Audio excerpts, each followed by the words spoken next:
મોઢામાં એક પણ દાંત ન હોય તો એની જગ્યાએ આર્ટિફિશિયલ દાંત લગાવવાની સૌથી સિમ્પલ અને સાદી પદ્ધતિ જે વર્ષોથી અથવા તો હું કહું છું કે દશકોથી ચાલતી હોય છે એ છે ડેન્ચર, એટલે કે ચોકઠું, કાઢવા પહેરવાનું ચોકઠું, જે મારા બધાના દાદાજીઓ એક ટાઈમે બનાવ્યું હશે.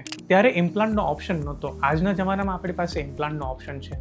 ડેન્ચરની અમુક નેગેટિવ સાઇડ અથવા અમુક ડિસએડવાન્ટેજ હોય છે, જેમ કે તમે કોઈક પ્રસંગોમાં ક્યાંય જાઓ છો અને તમે ચોકઠા જો ઘરે ભૂલી ગયા તો તમે એ પ્રસંગમાં જમી નહીં શકો.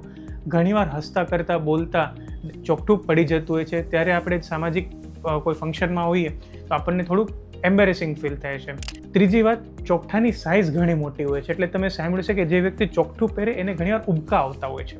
આ ત્રણ વસ્તુનું સોલ્યુશન ઇમ્પ્લાન્ટ્સ થ્રુ આપણે લાવી શકીએ. કેમ કે ઇમ્પ્લાન્ટમાં ફિક્સ હોય છે, કાઢવા પહેરવાની ઝંઝટ પતી ગઈ. જે ઇમ્પ્લાન્ટમાં દાંતની સાઇઝ લાગે છે એનું જે વોલ્યુમ હોય છે ચોકઠાના ખાલી 25-30% હોય છે, એટલે ઉબકાવાની વસ્તુ બંધ થઈ ગઈ. રહી વાત કોન્ફિડન્સની, એ જાતે જ બિલ્ડઅપ થઈ જાય, કેમ કે તમારું એસ્થેટિક એટલે કે ચહેરાનો લુકથી લઈને બધી વસ્તુ સુપિરિયર મળે છે. તો જ્યારે તમે ચોકઠાની આ બધી તકલીફોથી હેરાન હો ત્યારે અવશ્ય તમારે ઇમ્પ્લાન્ટ તરફ રૂખ કરવું જોઈએ.